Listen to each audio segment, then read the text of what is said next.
One of the criticisms non-Salafis have is that they believe Salafism came out of thin air. No, the book clearly demonstrates there is a strand that goes back to proto-Sunnism, official Sunnism. So put all of these things together.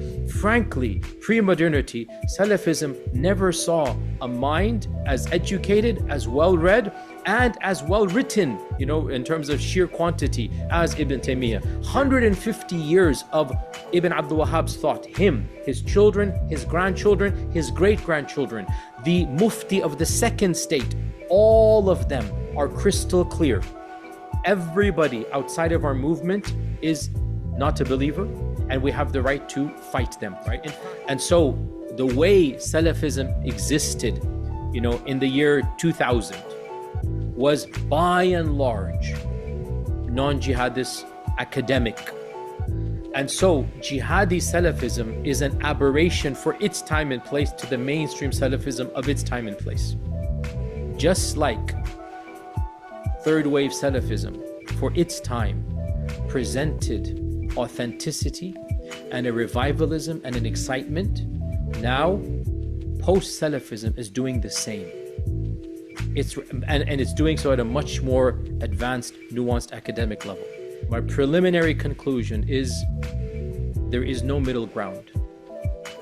And historical critical method and isnad analysis are two diametrically opposed ways of looking at early Islam and reports, and I don't find much commonality between them. Peace, everyone, and welcome back to another installment of the Real Talk podcast. I'm your host, Tehran, and as always, I'm joined by my brilliant co-host, Roxana. Today, we have a very insightful episode planned for you all with a renowned scholar of Islam who needs no introduction. He was once deemed the unofficial spokesperson in English for mainstream Salafism, and in a 2011 New York Times Magazine 10,000-word cover story, described him as a rock star of Western Salafism. With over a dozen publications under his name, including the one that has just been released, which we'll be discussing in the episode, titled Understanding Salafism, Seeking the Path of the Pious Predecessors, we are pleased to welcome Dr. Shaykh Yasir Qadhi to our platform. Assalamu alaikum, Dr. Qadhi, and thank you for taking the time out of your schedule to speak about your latest publication. Wa alaikum assalam wa rahmatullah. Thank you very much. The pleasure is mine, alhamdulillah. It's my genuine pleasure to be interviewed by the both of you. Just a quick question. My apologies, your channel is a bit new to me. My people just introduced me to it. The interview is coming from a faith-based paradigm, or is it more academically inclined? Just because the same question can be answered multiple ways depending on if you want prescriptive or descriptive answers. So that I'm aware, what is exactly your paradigm on the channel? Well, our paradigm is more so academically inclined, if that helps. Okay. So inshallah, try to be as neutral as possible and try to be fair. And if need be, if I want to make a personal disclaimer based on my own understanding, that'll be put into the context as well, inshallah. Sounds great. Okay, and great. As someone who was actually, in some ways, still an adherent of Salafism, I found your book to be a phenomenal read. It reminded me of many of the classical texts and scholars I used to read from, as well as many of the contemporary scholars and lecturers I used to listen to. But you added far more context and insights than what was available to me at the time of my early days as a new Muslim. But to start off, what motivated you to write this book at this point in your career, and why did you feel it was important to present Salafism with this kind of balanced clarity, both as a movement you've been a part of and one that's been widely misunderstood by both critics and adherents to a certain extent? The reason for writing the book is mentioned in the introduction, and that is that around 8 years ago, I met Professor Omid Safi, who's a colleague and a friend of mine, and I was just complaining to him about how unacademic, how superficial almost everything written about Wahhabism or Salafism was. And at the time, I was sympathetic to the movement overall, particularly Ibn Taymiyyah. I still am in many ways. It's just I've just moved on. But and I just was, bemoaning the fact that there doesn't seem to be a holistic, internal, sympathetic, encyclopedic work.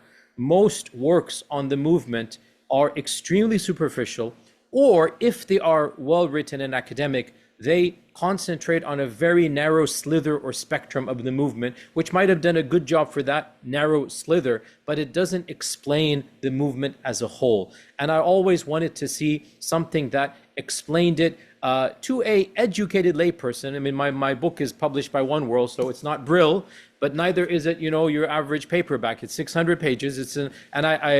Professor Omid said to me, you should write the book, and one thing led to another. And so here is the book.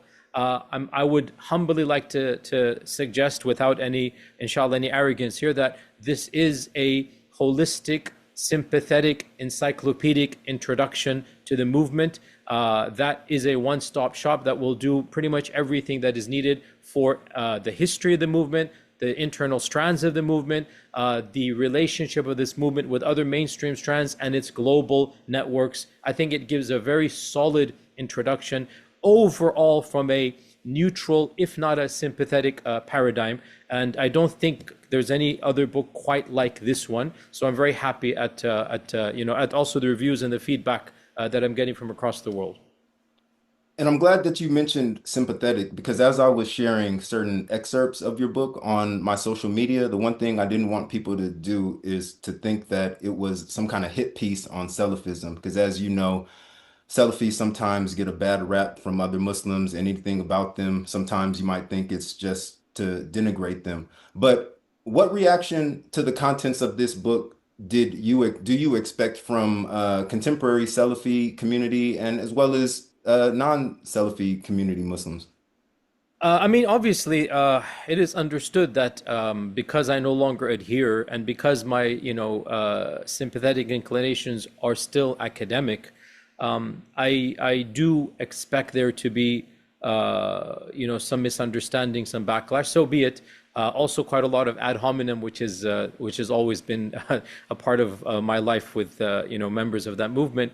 Obviously, ad hominem attacks should not really be given any dignity, because people that are susceptible to those types of attacks don't really want intellectual arguments of defense. And it's already begun. Somebody pointed out to me, by the way, an entire critique on, was it Amazon, of the book they hadn't really read, even because they're basing it on other lectures here and there. So they critiqued the book without having read the book, because it's not available in America right now. And their critiques are based upon their presumptions of what the book might say. And the book doesn't say that. So it's already begun. May I humbly suggest for the critics to actually read the book or the sections of the book they're interested in, and then to make up their own mind. I believe the book is quite factual. And had I still been an adherent to the movement, not much would have changed about the book, other than the epilogue in which I become personal, the last 5 pages. The only time I actually become personal. Otherwise, the rest of the book is fairly neutral, fairly descriptive, and there's analysis you can disagree with, and that analysis, whoever wants to disagree with it, well, then bring the other alternative proofs and other analyses, and we can have a discussion back and forth. But I don't view the book at all as a hit piece, as a critique, as a mechanism to denigrate. On the contrary, and I've said this throughout the many years I've been, publicly disassociated from the movement, I've said this, that I've only moved on. I've not become an enemy. I've only moved on from the movement. I've left adherence to any particular interpretation of the faith. The faith transcends sectarianism. And the religion of Allah subhanahu wa ta'ala as a believing Muslim, for me, is far greater than a small group of scholars who say it only belongs to us. So I'm no longer sectarian. Therefore, when I politely disagree with the movement, it is not because I say another movement is divine. Rather, all movements have good and bad, and all movements are organic. They are affected by and effect social change. And that is one of the key theses of my book. If we can show that Salafism organically evolves, which it does, then we can demonstrate that the notion that many Salafis have, that they're basically emulating exactly what people 1,350 years ago practiced and did. If we can demonstrate there's always been a diversity, then automatically that will bring about a level of maturity, humility, and then an empathy with other strands. That is really one of the goals of the book without exception. So it's not denigration, it's not critique, it is hopefully raising the bar and broadening one's horizons and creating an empathy for other movements as well. And by the way, that empathy should also be for non-Salafis about the Salafi movement, because the Salafi movement has roots. I know we're jumping the gun here, one of the criticisms non-Salafis have is that they believe Salafism came out of thin air. No, the book clearly demonstrates there is a strand that goes back to proto-Sunnism, official Sunnism. There is a strand that you can quite clearly show meanders through all of civilization, all of history, until it, finally is manifested in the modern movement known as Salafism. So it is not completely coming out of thin air. Empathy, humility, humbleness, and a genuine acceptance for a broader spectrum. That is one of the goals of the book.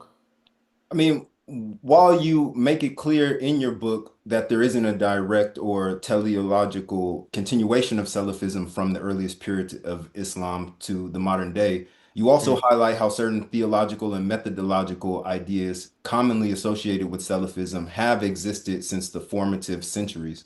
Yes. Building on your previous answer, what are some of the defining characteristics of proto-Salafism amongst early Muslim scholars? So you find certain characteristics that are pretty much universal throughout all manifestations of the movement. Of them is the primacy of the Quran and the Hadith, not the Sunnah, Hadith, because again, the equation of the books of Hadith with the Sunnah is itself even within Sunnism contested, right? Imam Malik had a perception of Sunnah, Abu Hanifa had a perception of Sunnah, and Ahmad ibn Hanbal and Shafi'i had a perception of Sunnah. And then the proto-Ahl al-Hadith or the proto-Salafi movement equated the narrations of Hadith with the Sunnah of the Prophet ﷺ, and then equating it with the Quran. So giving Quran and the books of Hadith an almost equal weight. This is something that one finds in almost all manifestations of Salafism. And when I say Salafism, we're using a term that might not have existed when we describe these movements, but the concepts existed, right? Another manifestation is the rejection of what is called kalam discourse. And kalam discourse has shaped the majority of Muslim theological schools, from Ibadism to Zaydism to Ithna Asharism to Mu'tazilism to Maturidism to obviously Ash'arism. All of these movements have adapted certain principles of kalam and basically formulated a theology based upon those principles. One of the hallmarks of all Salafi movements is the rejection of kalam in toto. They are not interested in the principles and the maxims that are derived from kalam. They're not interested in bodies and accidents and the cosmological kalam argument for the existence of God and its repercussions on the divine attributes. And hence, based upon that, the understanding of the divine attributes in light of the repercussions of the kalam cosmological arguments. If this is a bit too deep for the viewers, they can listen to my library chats and other lectures online where we go into those types of details. But Salafism rejected the kalam cosmological argument, and hence the repercussions of the kalam cosmological arguments, and hence Salafism always viewed the divine attributes in a slightly different manner. And that is the claim that if God says it, it must be right. If Allah describes himself with X, with Y, with Z, well then, the word X, Y, and Z is known to us. And if God used it, if Allah uses it in the Quran, if it's in a hadith that's authentic isnad, well then, God and his messenger know best, and will affirm the wording and leave the modality to God alone. This is, of course, Ibn Taymiyyah's understanding. If you want to get more advanced, there's a spectrum of understanding, but that's Ibn Taymiyyah's understanding. In contrast to this, all kalam movements were a bit more nitpicky. They either, like the Ash'aris and Maturidis, differentiated between these attributes, and they said, okay, for these 7 or 8, we'll follow that rule. We know the wording, we don't know the meaning. But for those that might be potentially misunderstood as anthropomorphic, God's rising over the throne, God's majestic face, the fact that God has two hands, بَلْ يَدَاهُ مَبْسُوطَتَانِ. It is impossible that God actually intended the zahir, or the literal meaning as they say, and he must have intended something else. So this distinction of the sifat is unique to Kalam.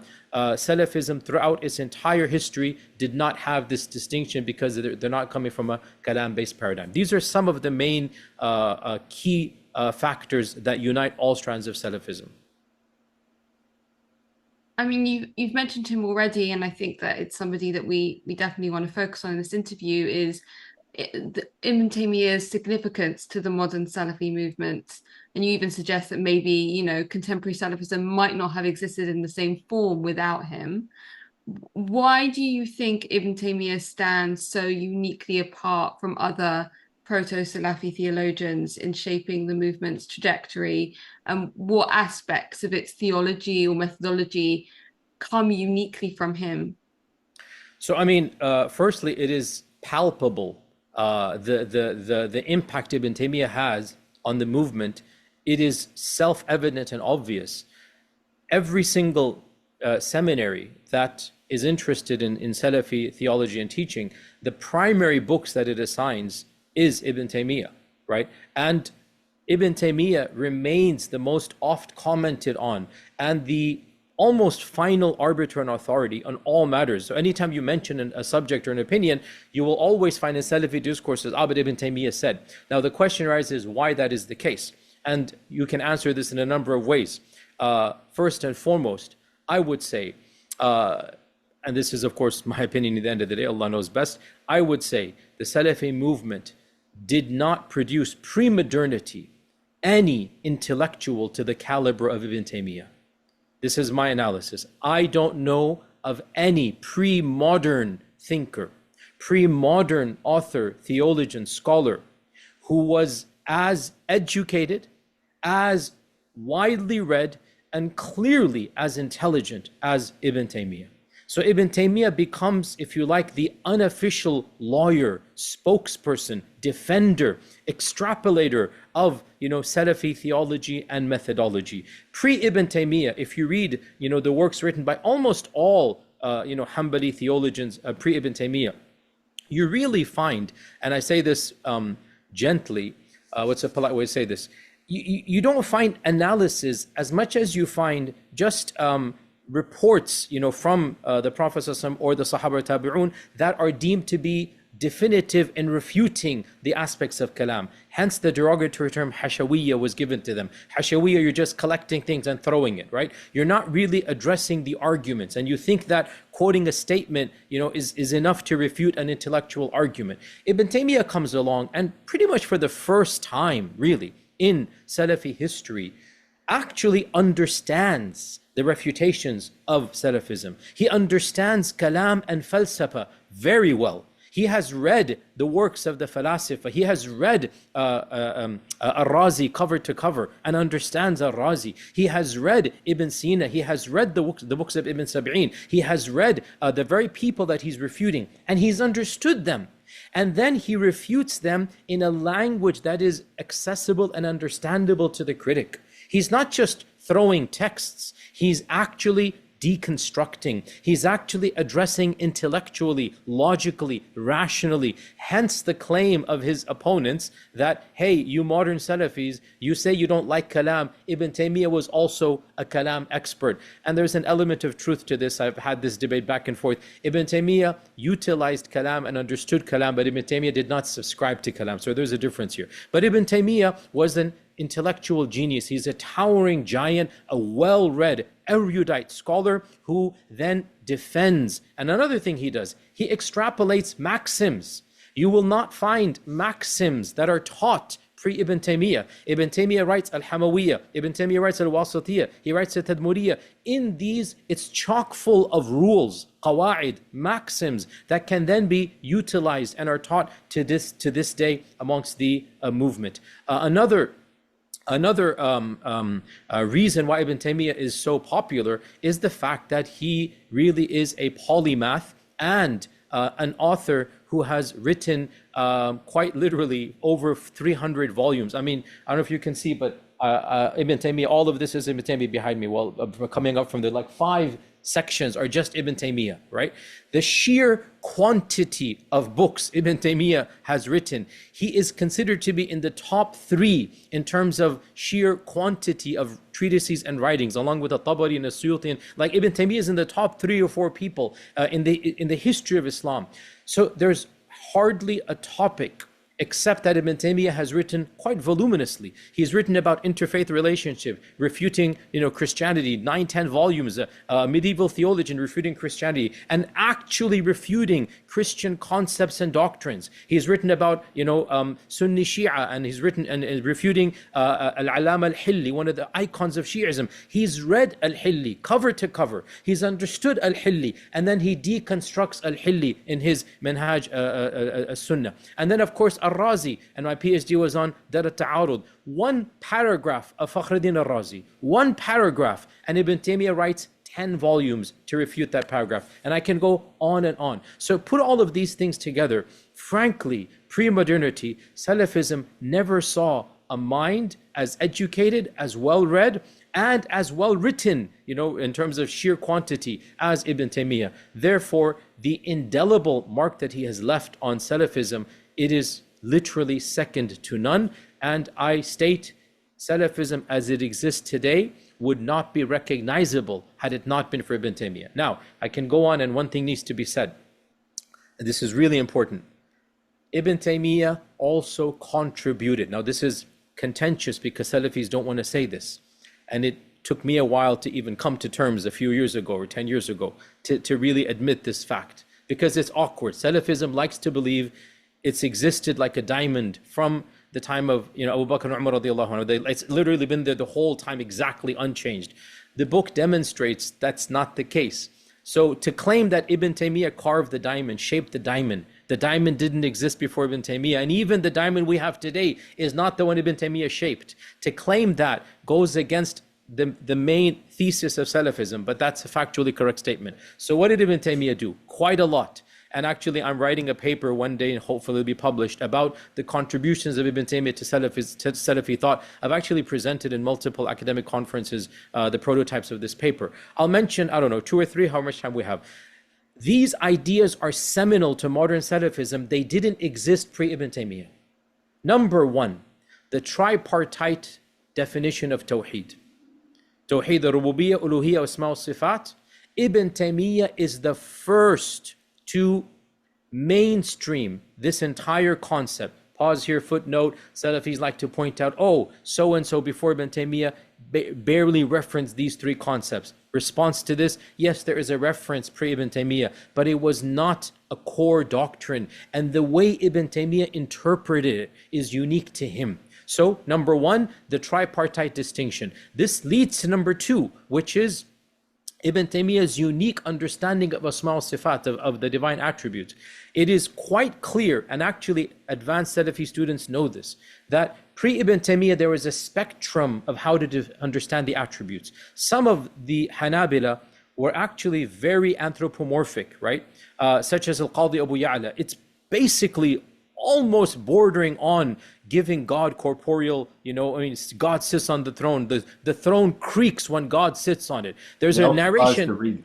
I was surprised reading that. I remember hearing these allegations early on as a Muslim. It's in his book. Go read it. It's in his book, Qadi Abu Ya'la, Ibtala Ta'wilat, and Akhbar al-Sifat.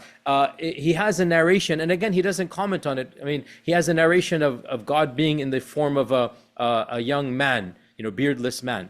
He has a narration that, God sits and crosses his legs. And he just narrates. It's not as if in his defense, the people would say, this is just a narration with an isnad. He's not actually endorsing it. And the response is, okay, fair enough. But if you're going to have something as blasphemous as this, please, put a footnote or whatever.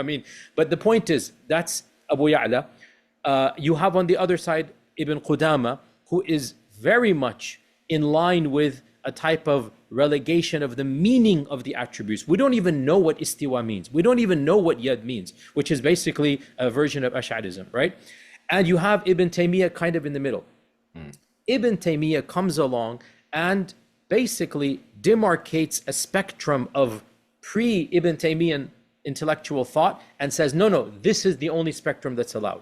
And he basically discards Ibn Qudama, discards Abu Ya'la, discards everybody else, Ibn al-Jawzi, just gets rid of them and says, no, this is the correct interpretation. Every Salafi post Ibn Taymiyyah, therefore, only looks at the divine attributes through the lens of Ibn Taymiyyah and discards other earlier connotations. An interesting anecdote here. It is quite clear that the early Hanabila, including Ahmad ibn Hanbal, assumed or believed that God, Allah subhanahu wa ta'ala, will place the Prophet Muhammad sallallahu alaihi wasallam on the throne. This is a quite standard Hanbali belief. And Abu Dawood, the student of Ahmad ibn Hanbal, actually affirms this, and he says Ahmad ibn Hanbal also had this belief, that God shall sit him on the throne on the Day of Judgment next to him. And this is the Shafa'at al-Udma, or sorry, this is the Maqam al-Mahmud mentioned in the Quran, in the Hadith, Maqam al-Mahmud. Now Ibn Taymiyyah comes along and says, well, let's be clear here. Yes, there are some reports, but they're not authentic. And we really shouldn't, we shouldn't make this a part of our theology, right? He had to say this because pre-Ibn Taymiyyah, this was a defining characteristic of Hanbali theology. So much so, I'm getting into a lot of details, and I know the Salafis who are listening to this for the first time are going to be a bit shocked, but I'm not trying to give shock and awe. I'm being factual here. It is claimed that the great giant At-Tabari was beaten to death by angry mobs of the Hanbalis because of this issue. Go read the claims. Whether it's true or not, it's mentioned in the classical books when At-Tabari didn't quite, give respect to this notion. So there's a lot of statements that can be said over here in this regard. Clearly, Ibn Taymiyyah contributed. One final point. I know this can go on and on, but this is an area that I am quite passionate about and I love to talk about. So you asked me the wrong questions if you wanted a quick interview. Sorry. But one of the key contributions to Ibn Taymiyyah, which is going to shape Wahhabism, Ibn Abdul Wahhab's theology, is the distinction between God's existence and lordship and between God's rights to be worshipped, uluhiyya, and the problematization of rituals that were becoming fairly mainstream in the time of Ibn Taymiyyah. So, standing at long periods of time in front of the graves and believing the graves of the righteous exude barakah, and praying to Allah at the graves and traveling to visit the graves. This was becoming fairly normative in the time of Ibn Taymiyyah, and Ibn Taymiyyah was one of the first, if not the first, to not just say, guys, this is a bit fishy, but to say, guys, this is potentially shirk, if not outright shirk. So to lay, and again, for the record, I'm just being academic, I'm not taking sides here. To claim that these actions are potentially nullifying your Islam, that's a big claim. And Ibn Taymiyyah makes it. And Ibn Taymiyyah begins to problematize even traveling to visit the graves, which was the norm. Go read any Hanbali legal textbooks. Ibn Qudama, the icon of Hanbali Islam pre-Ibn Taymiyyah, mentions that the one going for Hajj should then go visit the grave of the Prophet ﷺ in Medina out of respect to him, or however the phrasing goes, but to go visit the grave of the Prophet ﷺ. This is Ibn Qudama saying this. Ibn Taymiyyah comes along a century and a half later and basically says to visit the grave of the Prophet ﷺ with the intention of visiting the grave is a bid'ah and a stepping stone to shirk, right? This is coming from Ibn Taymiyyah. And I haven't found anybody with this type of language and rhetoric pre-Ibn Taymiyyah. This is contributing to what is later going to become the thought of Ibn Abdul Wahhab, right? And again, this is a factually, correct statement. I understand the modern practitioners will find it problematic, but you will not find pre-Ibn Taymiyyah these notions problematized to that level. A, you will find statements that you shouldn't do this, and then B, the claim that this is kufr or shirk, because that's a big claim. The claim that a Muslim who understands La ilaha illallah doing some of these things is potentially negating La ilaha illallah, right? That is a claim that Ibn Taymiyyah made, but didn't really go the full 9 yards. But 5 centuries later, 4 centuries later, another figure will come from the deserts of Arabia by the name of Muhammad Abdul Wahhab, who will then take the notions of Ibn Taymiyyah and then extrapolate them, which I think we're going to get to in a future question. But yeah, these are some of the contributions. I hope I answered that question. Yeah, and building on that, what do you say to scholars who argue that beyond his immediate students, the legacy of Ibn Taymiyyah was in fact largely constructed by 18th and 19th century reformers to serve their own agenda? One thing that your book demonstrates is that Taymiyyah thought really didn't die out after his immediate students, and actually persisted in the centuries following. I mean, I know a few other scholars or academics don't agree with that, but what do you say to that assertion? The claim that Ibn Taymiyyah's thought fizzled out, disappeared, and then magically reappeared in Muhammad ibn Abdul Wahhab's teachings, I don't agree with that claim. I understand why it's made, because no reformer pre-Muhammad ibn Abdul Wahhab attached himself to Ibn Taymiyyah to the level that Ibn Abdul Wahhab did. And so if you want to judge a follower of Ibn Taymiyyah as somebody who almost exclusively quotes him, I see where you're coming from. But what if you were to remove the notion of constantly quoting Ibn Taymiyyah? And what if you were to bring in, okay, what were there people who took the ideas and the thought of Ibn Taymiyyah and yes, mentioned him once in a while, but didn't quite view themselves as being under him? Rather, they're tapping into a sentiment and then they're expressing it in their own language and ideology.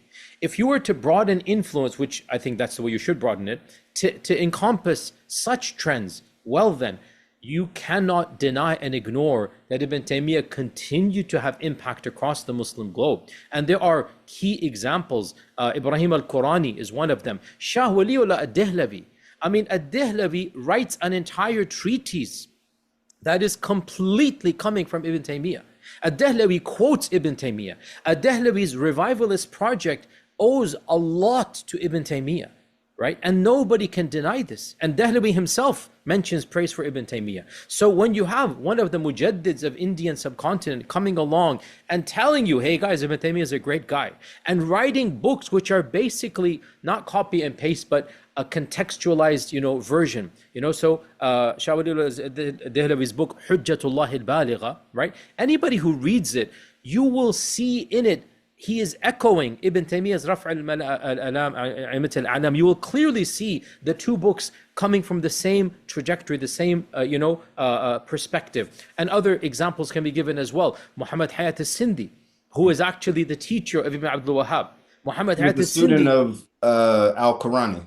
From the Qurani trend, yes. So al-Qurani kind of sort of had multiple strands, like Rashid Rida. Later on, he has all these interesting strands, Muslim Brotherhood, and you got the progressive Muslims were also tapping into him. You got Al-Albani tapping into him. It's really interesting that Rashid Rida is also Ibn Taymiyyah's spark, right?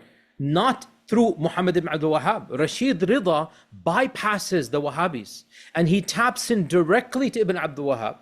And then he's reintroduced to the Wahhabis and kind of sort of forms, a begrudging friendship with them. But Rashid Rida was not influenced firstly by Muhammad ibn Wahhab. He's one of the products directly of Taymiyyan thought here. So this claim that is made, and I'm well aware of the academics who make this claim, and I've read their papers, and I see where they're coming from, but it all goes back to definitions. It all goes back to how you want to view, being a follower of Ibn Taymiyyah. And I am not so restricted as to say, no, only Ibn Abdul Wahhab who really claimed to be. No, I see Ibn Taymiyyah as ripples spreading through, Islamic history after his time, and different people being impacted in different ways. In Ottoman Turkey, you had the Qadizadeh movement, which is Ash'ari Sufi, and yet without a doubt it's quoting Ibn Taymiyyah ibn al-Qayyim on aspects of grave worship. On aspect of the term grave worship is Taymiyyan and Ibn Abdul Wahhab. When I say it, I'm automatically betraying I still have elements of that theology still left in me, because obviously we shouldn't call it grave worship because the people who are doing it are not worshipping, but their critics accuse them of grave worship, right? So again, that term is itself loaded. But venerating the graves, invoking the saints. The Qadizadeh movement is a purely Ottoman Ash'ari, Sufi movement that has taken these aspects straight from Ibn al-Qayyim, Ibn Taymiyyah. And they're quoting Ibn al-Qayyim and Ibn Taymiyyah. And they're in Ottoman lands. So the claim that Ibn Taymiyyah was neglected, ignored, bypassed until Ibn Abdul Wahhab came, I'm sorry, that is it's just a false claim. Number one. Number two, the claim that modern Salafis have reconstructed his image, I actually agree with this, but I disagree with the person and the methodology and the idea of saying this. I would say every single classical scholar who is put on a pedestal by modern movements, they're doing the exact same thing to their icon. I would say traditionalist Islam is reinventing Ghazali. I would say this. The same way modern Salafis are reinventing Ibn Taymiyyah. That's a product of fundamentalist movements where they go back and they romanticize certain figures and icons. So the Salafis are no more or no less guilty than any other movement in this regard. So I would say, yes, they're doing this, but who hasn't? In fact, what movement doesn't do it? The modern American, followers, the 4th of July just happened, and you hear about the founding fathers and whatnot, the way they aggrandize and romanticize the founding fathers. Such is human nature. So to pretend that only Salafis are doing it, and this is my small defense of them, right? Because again, I'm not a critic, I'm not just a complete follower, but I'm an academic. You want to accuse the Salafis of doing something, everybody else is just as guilty of the exact same thing, romanticizing specific figures, selectively choosing, reinterpreting, and presuming that they are authentically following. You cannot authentically follow somebody in the 10th century when you're living in the 20th century. You can't do that. You must selectively pick and choose and reinterpret. Every movement does this. So the modern Salafis are no more guilty than any other strand in this regard. In terms of addressing sort of misreadings of his work or his reception history, what do previous academic treatments of Ibn Taymiyyah, particularly in Western academia, I'm thinking of academics like John Hoover, get wrong about him and his work, in your view? Oh, actually, John Hoover, I would say, is the dawn of Ibn Taymiyyah's study. So I have read almost everything that he's written, and I don't have anything to disagree with, honestly, John Hoover. So if you wanted to look at writings, 50 years ago, three decades ago, without a doubt, there was a lot of superficial stuff about Ibn Taymiyyah. The crass stereotype of him being a literal fundamentalist who doesn't understand falsafa and kalam. That type of simplistic analysis, I believe, it's no longer in the academy.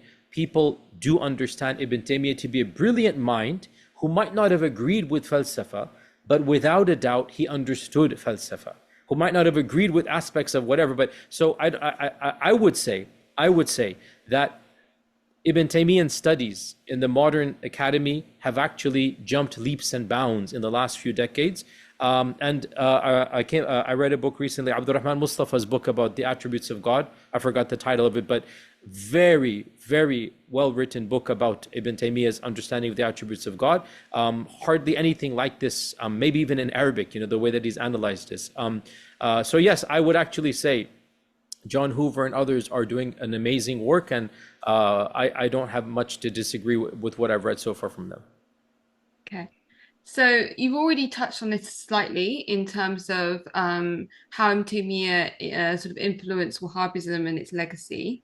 You present two contrasting summaries of the life of Ibn Abdul Wahhab in your book. One is sympathetic and is sort of titled The Reviver of the Prophetic Message, and the other is more adversarial and is titled The Fanatical Deviant. Mm-hmm. Why did you believe it was important to juxtapose these two narratives? I am so happy that you asked me this question. This is not scripted, by the way. I didn't ask you to ask this question. I'm so happy you asked it, because this is I haven't said this, but this is the first time it will be said here. When I was writing this book, I was really in a dilemma about how to write about Ibn Abdul Wahhab. Because how do you describe somebody who is viewed to be a mujaddid and a reformer by large groups of the people, who at the same time is also viewed to be a Khariji fanatical deviant by others? how do you neutrally clarify and explain?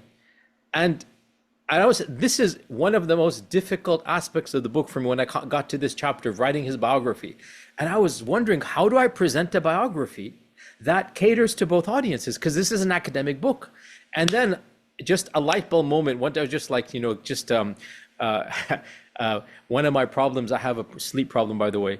I toss and turn at night thinking about the most obscure issues. I just can't go to sleep. My brain is shouting things at me. So one evening I'm tossing and turning. I'm trying to figure this out.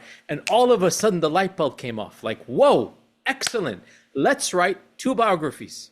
And let's explain and clarify why I'm doing this. And that will solve and also contrast. So those who love Ibn Abdul Wahhab, they're going to see him in my version A, right? And they're going to be happy that, okay, I presented the facts, right? And those who view him in a different way, they'll see him in version B.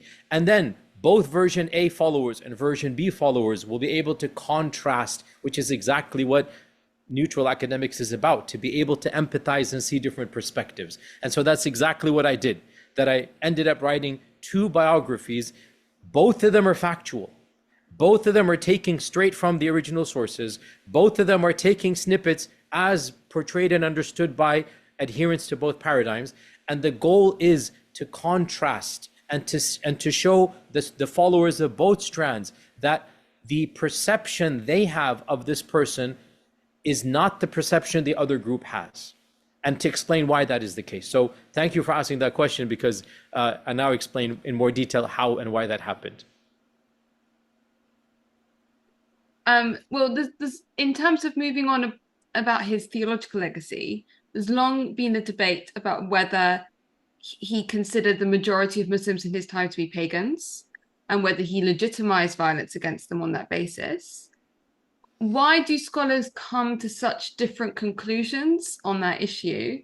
And more broadly, how much of his thought was inspired by earlier figures like Ibn Taymiyyah and the Hanbali tradition? Like, how much can you find in his work from those earlier scholars? So that's a 2-part question. Yeah.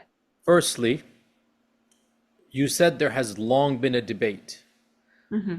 Factually speaking, no, there hasn't. This debate is only 20, 30 years old. Mm-hmm. This is one of the most contentious issues where, Tehran, you asked me how modern Wahhabis or Salafis would critique the book. Without a doubt, this is going to be, I think so, one of the harshest aspects of criticism. They're going to say, I have misunderstood Ibn Abdul Wahhab, and Ibn Abdul Wahhab was not a takfiri. To which I say, Alhamdulillah, thank God. We don't want the modern subscribers of the movement to actually follow the founder of the movement. And we thank God, I say genuinely, as a practicing believing Muslim, Alhamdulillah, the modern movement, by and large, has distanced itself from the original teachings to the point of quite literally defending a distorted version and claiming that those who are preaching the real version or those who are describing the real version are deviant and wrong. I would much rather the modern followers of Abdul Wahhab consider me to be a mubtadi' than to follow the teachings of Ibn Abdul Wahhab originally. I say this bluntly. So the reason why, and the book clarifies, and with humility, I'm not trying to be, it proves it definitively. I'm sorry, but this is one of my pet peeves of the movement, so I did go into a lot of detail. So to the critics who don't believe this, read chapter 3 of the book, and especially I have entire sections dedicated to proving this. Here's the key point here. No biographer, chronicler, historian, or critic of Muhammad ibn Abdul Wahhab up until the movement, up until 1930 or 40, no writer who described the movement described it except as it being a takfiri jihadist movement. Not a single person. This was the one unifying characteristic about the movement from non-Muslims, from travelers, Doherty, the British guy, or was a French guy wandering through the desert and hearing about the Wahhabis and what he's writing as an outsider and internal, and the Ottoman Mufti, Ibn Abidin, the Mufti of the Ottomans, the Imams of the Haram at the time that are writing, the scholars of Medina and Hijaz, the scholars of Kufa, everybody around the globe who is describing the movement from whatever strand, even fellow Hanbali Ibn Taymiyyah inspired revivers like Ash-Shawkani, right? And like Ibn As-San'ani. Ash-Shawkani and As-San'ani are tapping into Ibn Taymiyyah's legacy. And yet they are claiming this movement, this guy is making tafsir of everybody else. And he's fighting everybody else. His own brother, his older brother, refutes him, Sulaiman. And he says to him, even if you think this is wrong, you don't have to claim everybody's a kafir, right? That's literally in his book. Okay, it might be wrong. I agree with you. Some of these things are not right. Venerating the grave and doing these types of stuff. I also say this is not right. I personally, as a Muslim, I don't like this type of stuff. But to say that somebody who does it has rejected the kalima, and then you can fight him, and then you can kill him. This his own brother said. So the only time where people are saying, no, he didn't do this, is basically the last 30 years. How did that happen? And I myself was a person who was spreading that same notion that no, he wasn't a takfiri, he wasn't somebody who fought against Muslims. How did this happen? How did this flip happen? How did this 180 come about? This is what I talk about in my book, and I've described it as the 3 waves of Ibn Abdul Wahhab thought. The first wave lasts from his time up until 1927, the founding of the kingdom. 200 years, 150 years to be more precise, 150 years of Ibn Abdul Wahhab's thought, him, his children, his grandchildren, his great-grandchildren, the Mufti of the second state, all of them are crystal clear. Everybody outside of our movement is not a believer, and we have the right to fight them. In fact, Ibn Abdul Wahhab's grandson Sulaiman and the main Mufti of the second state and the first and the second state, all of them, people like Abdullah Aba Butain and others, they have treatises that you can read about, forget the Ottoman Empire. The Ottoman Empire, and when we see the Ottoman Empire, by the way, this is the bulk of the Ummah, this is everybody, this is the Sultan, this is the Khalifa. Forget the Ottoman Empire. It is understood the Ottoman Empire is pagan. These treatises that are written, Sulaiman wrote a treatise, Aba Butain wrote a treatise, Hamad ibn Atiq wrote a treatise, like all of these scholars from 1810 to 1850 to 1900, right? Around this type of 80, 90 years. You have multiple treatises. The thesis of it is the same. What is that thesis? These Bedouin tribes who agreed to ally with the Ottomans against us, these tribes who have politically given their loyalties to the Ottoman forces against us, there is no doubt that they are pagan, they are mushrik, they're outside the fold of Islam. Why? Because they have allied themselves with a pagan dynasty. And that pagan dynasty is not the British, it's not the Orientalists, it's not the French, it is the Ottoman Sultan and the Empire. And this was unanimously agreed amongst this movement up until the second wave comes, which is represented by the Grand Mufti Muhammad ibn Ibrahim, who was appointed the Grand Mufti. The Grand Mufti title comes later, but in effect, he is the Grand Mufti by King Abdul Aziz, where he begins to soften, because now that you have a kingdom, now that you have a country in the modern world, you cannot claim we have to do jihad against everybody else. So this individual, this personality, the teacher of Sheikh bin Baz, he basically says the same as wave 1, but acts differently than wave 1. This is wave 2. Nothing changes in theory, but in action, everything changes. And you needed wave 2 to get to wave 3. Wave 2 has cognitive dissonance. Wave 2 is clear contradiction, but you need to do it to get to wave 3. So for around 30, 40 years, what Muhammad ibn Ibrahim does, all of his fatawa are basically wave 1. There's no difference. He literally calls Egypt to be a pagan or a kafir land. He calls all the countries around. He goes, in effect, they are Jahili countries. They're not really, Muslim countries. Yet, he hosts the muftis and the scholars of these countries. Ironically, the mufti of Turkey at the time comes and visits, right? Ironically, the ancestors of the Mufti of Turkey and the Mufti of Saudi Arabia would have literally been physically fighting one another, right? The biological, not the biological, the intellectual ancestors, right? Within a generation, he now says, look, in effect, he says, I'll call you a kafir, but I'll treat you like a Muslim. I'm being a bit simplistic, but that's basically second wave, right? Theoretically, your beliefs, your actions are outside the fold, but realistically, we can't do this. So we'll just pretend and we'll just treat you like Muslims. That was second wave. But you need to figure out intellectually how to solve this contradiction. This is third wave. And third wave begins in the late 60s, 70s, particularly in the late 70s, early 80s. And of course, this is the wave that I was swept in. This is the wave that I studied when I was in Medina. This is the wave that became the global wave because of institutes like my alma mater and others that basically allowed this ideology to become mainstream. And what is third wave Wahhabism? Third wave is to intellectually solve the problem of the second wave and even the first wave. How do you reconcile the claim that the bulk of the Muslim world is guilty of shirk, but they're not mushrik? How do you reconcile? You bring about You extrapolate from a well-known Sunni principle. The principle is not new. Wahhabis didn't discover it. And that is al-udhru bil-jahl. Ignorance is an excuse. Now, this principle was rarely invoked pre-Wahhabi.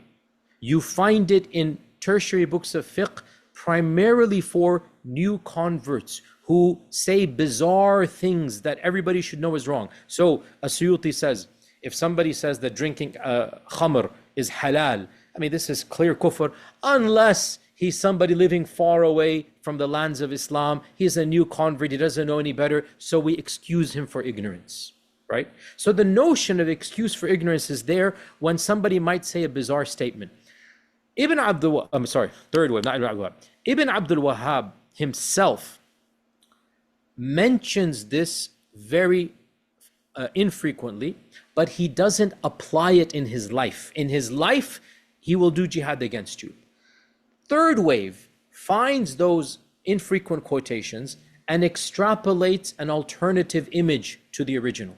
That alternative image, romanticized, sanitized, imaginary, is that Ibn Abdul Wahhab, as a default, excused people for ignorance and did not make takfir of people, much less fight them.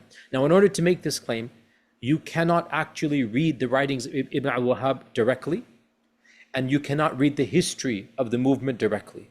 You must read them through the lens of third wave, which is what I did when I was at that phase.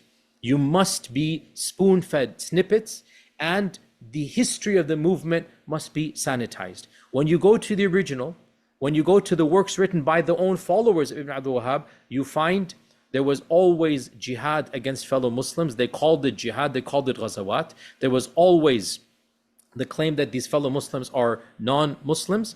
And here's the irony of ironies. The first generations of the movement, the students of Ibn Abdul Wahhab and his students, Abdullah Abu Butain, for example, and he's like of the founders of the second dynasty, the scholar of the second dynasty. He had to explain away the same phrases that were used by the third wave to justify al-udhr bil-jahl. He had to say, no, guys, no. He was being accused like, hey, how come Ibn Abdul Wahhab has these phrases of excusing from ignorance? How can he have these phrases? And he had to say, actually, you have to understand these phrases were at the very beginning of his preaching when the people didn't know any better. As soon as his preaching became the norm, and as soon as he had a state, Abu Butain says, he did not excuse for ignorance, and he considered everybody who didn't follow that version of Islam to be pagan. Because here's the point, and I have said this even on Twitter and online. How can you excuse the Grand Mufti of Morocco and Syria and Egypt and Pakistan of ignorance? How can you say their beliefs are shirk, but will excuse them for ignorant? Do you not see how ridiculous that is? Right. You can excuse a brand new Muslim. Yes, he doesn't know any better. You can excuse somebody that has never heard of Islam and he says a preposterous claim. How can you excuse the Grand Muftis of all the countries outside of your own when they say that istighatha bil amwat is not shirk? What ignorance are you talking about? Like, how is this ignorant? And so it doesn't even make sense to say excuse from ignorance. So my point is that, anyway, to answer your question, the third wave attempted to portray Ibn Abdul Wahhab as being a more reasonable reformer. And in that, they had to reconstruct an image. And that image is Ibn Abdul Wahhab never fought anybody, which is, of course, patently false, unless they fought him.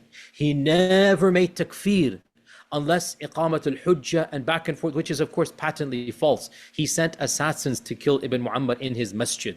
You know, he legitimized warfare against tribes that remained neutral. This is well known. There were tribes, the tribe of Zulfi, for example, that said, look, we don't want to get involved in the civil war. We're neither pro-Ottoman, nor are we pro, we just want to be neutral. And he gave a fatwa that their shirk is not in doubt because they remain neutral in a matter of tawheed and shirk and kufr, and whoever remains neutral himself becomes a kafir. This is his own fatwa in his own lifetime. So bottom line, I'm actually happy that the modern followers take their anger out on me and others and they say we're wrong. I'd rather they say that than go and rediscover the original. But for the academics amongst them, for those that are seeking the truth, do understand that all the people outside of the movement describe the movement as being inherently takfiri prone and inherently violent. And final point for this question, I can go on and on. The modern jihadist movements, in particular ISIS, have tapped into first wave Wahhabism quite authentically. And they're quoting the texts written pre-1925, the first generation, second generation of texts. And they themselves are saying, hey, you guys of the third wave, they don't say third wave, but hey, you modern followers, you have betrayed the principles of our own founding fathers. And this, for me, was a punch in the gut back in 2008 and 9 and 10, because deep down inside, even though at the time I was still an admirer, deep down inside, I knew they were right and I couldn't explain it away. For me, this was one of the catalysts where I really had to make a stand, because deep down inside, having read the works, having known, on a personal level, it's very common for people to live in cognitive dissonance or in denial for many things, right? It's human nature. Whatever it might be, whether it's a difficult issue of life, whether it's a trauma, tragedy, whether it's a personal experience, you just live in denial, right? I was living in that type of denial for almost a decade, where deep down inside, I know something is wrong, but everything else is good and fine, and I have a group, and I have a fellowship, and I have people to teach and whatnot, and so things are going fine. For me, a number of factors forced me to take a stand. Either I could pretend to preach a version that I did not believe in, which to me would be the height of hypocrisy, and I'd have to answer to Allah, because if I'm preaching sincerely, at least I'm excused in that regard, that I can say, oh Allah, I thought this was true. But if I'm preaching knowing it's wrong, to me that is a very, very dangerous thing. And I can honestly state, and I hope I remain this way to that till I die, everything I preach of Islam, I believe it to be true. Otherwise, I would not preach it, because I'm not representing myself here when I preach. When I teach and I have to present other views, that's a different thing. So one of the causes for me to move on from the movement was the punch in the gut, the realization that ISIS is actually representing Ibn Abdul Wahhab better than his own biological descendants of the third wave, if that makes sense. And I could not follow a religion like that. I just could. ISIS is not the religion of the Prophet. It's not. So anyway, I can go on and on, but one speech leads to another. No, that was great. And that was great. We're now witnessing a fourth wave of Wahhabism with MBS, modernizing reforms. Or is this actually the unraveling of the movement altogether? What does this mean for the long-term legacy of Wahhabism, both within Saudi Arabia and beyond? So the unraveling, that's a loaded term. Do you think that third wave unraveled the movement or gave it impetus? Depends on your perspective, doesn't it? Right? Yeah. I guess I would have said impetus, gave it impetus. Well then, I have a phrase here in my book, at the conclusion of chapter 3, first wave Wahhabism would have to dissociate itself from third wave Wahhabism in matters of creed and theology, to the point of first wave considering third wave to be outside the fold of Islam. And I will defend that statement academically. The founder would have considered his own biological descendants, who are now the ministers and the grand and whatnot. The founder, if he were fair to his own principles, would have had to consider his own heirs, biological and intellectual, to literally be outside the fold of Islam. So it all goes back to definitions then, on how do you want to consider revival or whatnot. Will the movement cease to exist? No, that's the whole point. My book demonstrates that all movements traverse through this trajectory of their socio-political context, and in order to survive, they have to adapt. Salafism is not unique in this regard. Every movement, Deobandism started off as an anti-colonialist jihadist project against the British. Now they're the most tame, pacifist Tablighi Jamaats you can imagine, right? All movements evolve. Traditionalism, I can critique them as well. Look at how they evolved. Look at where they became now. Every movement, you have to. Ibadis came from one place, and look where they are now. And they're, I can say a lot about the Ibadis. I think they're, they're greatly misrepresented, by the way, by their critics, right? There's a lot of positive to say about them, right?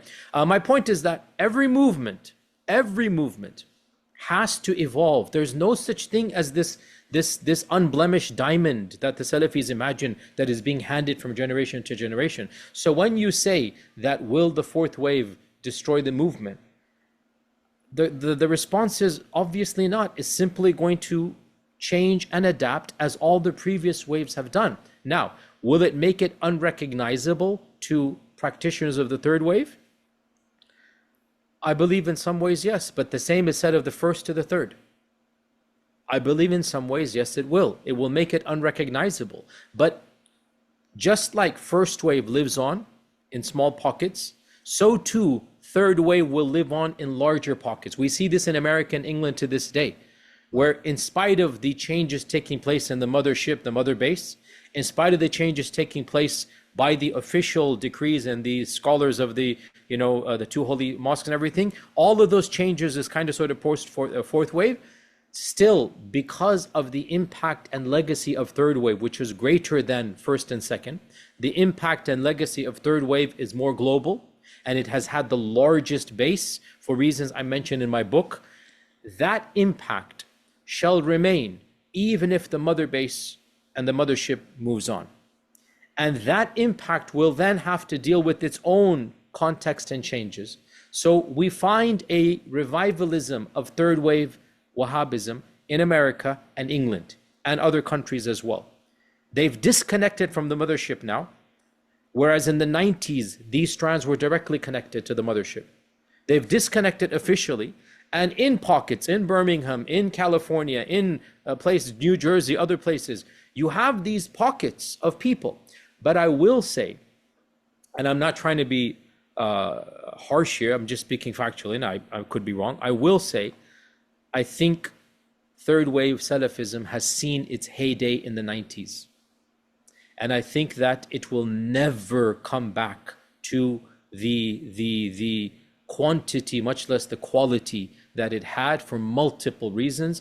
Of them is the phenomena of post-Salafism, which I know I want to talk about as well.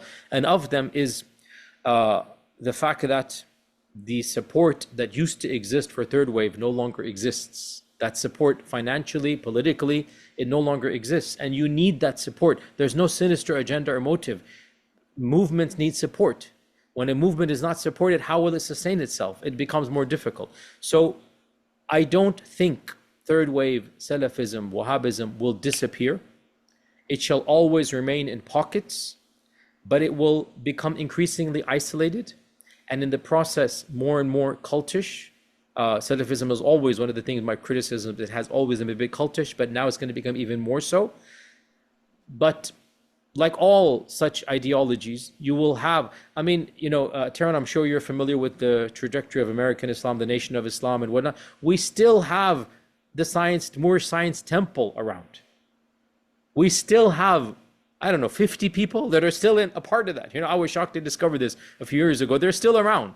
So if they're still around, you don't think a movement that spawned millions of preachers and teachers, that had tens of thousands of institutes in the 90s and 2000s, that's going to remain? Of course it's going to remain. Right. I only hope that they tone down attacking fellow Muslims and start benefiting, because the Salafi movement has a lot of positives. And if they restrict themselves to those positives, they can actually benefit a lot more people. And I really do hope that we get to those positives during this discussion. But one thing I wanted to mention, and you kind of tapped on it in terms of backing, how true is the common narrative that the rise of popularity of Salafism, especially in the English-speaking world, was the result of Saudi petrodollars? How would... Yes and no. Yes and no. I understand the question. Okay.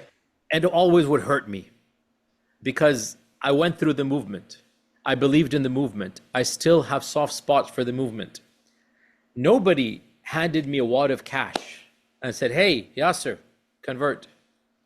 No Saudi petrodollar, no oil barrel was given to me as a gift for embracing Ibn Taymiyyah and Wahhabism. I mean, come on, so the notion that Saudi petrodollars finance the movement, there's an element of caricaturization and stereotyping that really just borders on the crass, a calumny against the movement. Listen, the movement appeals to people intellectually. There's a mass appeal for reasons that everybody should acknowledge, and the book mentions explicitly. It's simplistic slogans. It's call to worship Allah alone. It's giving primacy to the persona of the Prophet ﷺ. These are slogans that frankly, no Muslim would disagree with. Of course, the devil's in the details of how you interpret them, but the concept, no Muslim would disagree with. So Salafism appeals intellectually. Now, where does money come into play? Money comes into play as it comes into play with anything, and that is supporting the infrastructures that are making these claims. Giving media attention, publishing books, producing graduates of Islamic universities. So while it is true, nobody handed me a wad of cash, it is also true that I had a scholarship to go study at the most prestigious university for free. They paid me a very small stipend, $150 a month, which for me, because of my spoiled lifestyle of the West, was definitely not enough. But let's be honest here. For most of the students, it's enough to live off of that. Free housing, for me, it wasn't good enough. I have to rent outside. Again, because I'm spoiled and going from America, that's on me. For the rest of the world, free housing, free room and board, $100 a month, $150 a month, that is being financed. Now, is that an incentive for somebody to come and study? Of course not. It's very difficult living conditions.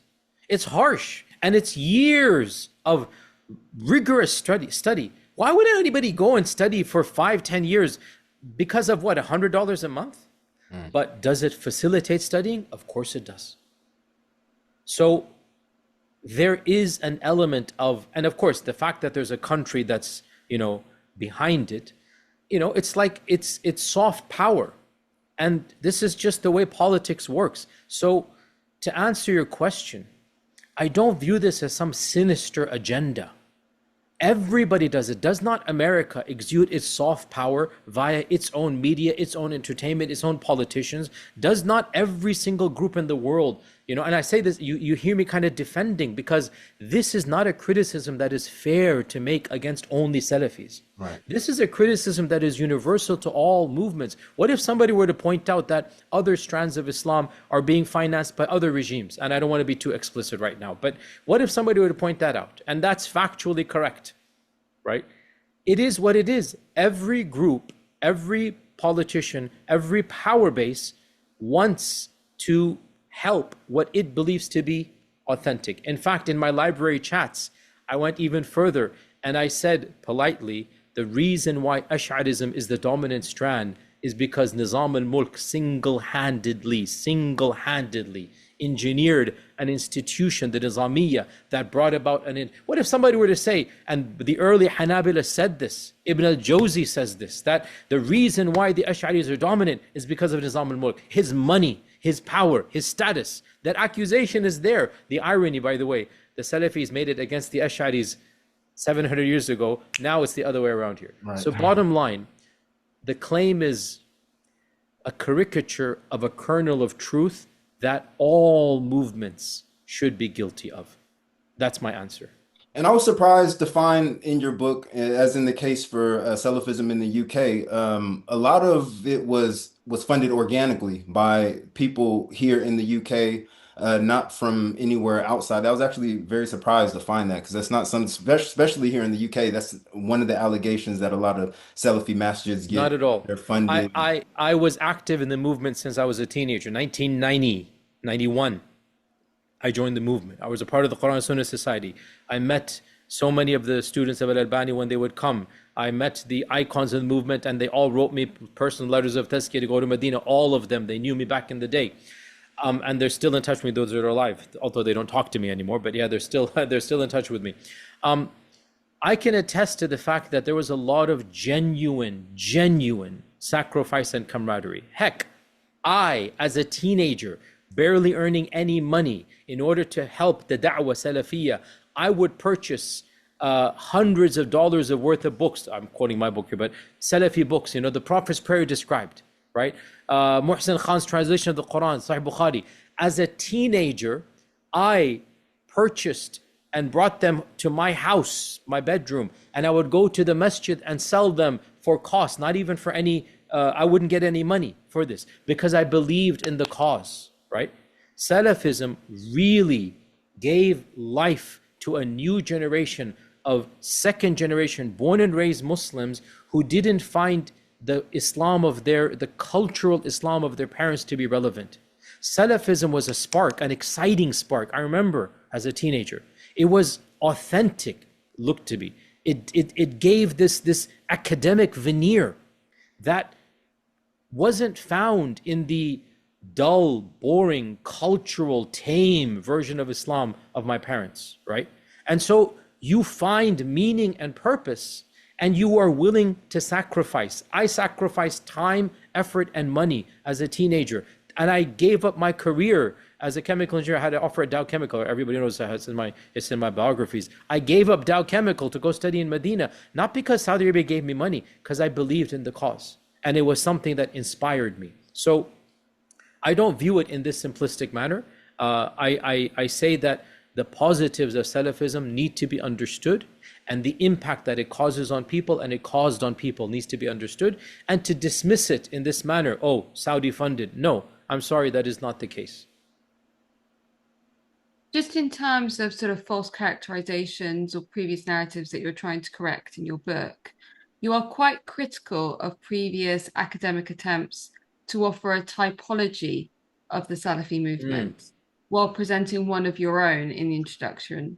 How does your typology fix the problems found in those that precede your book?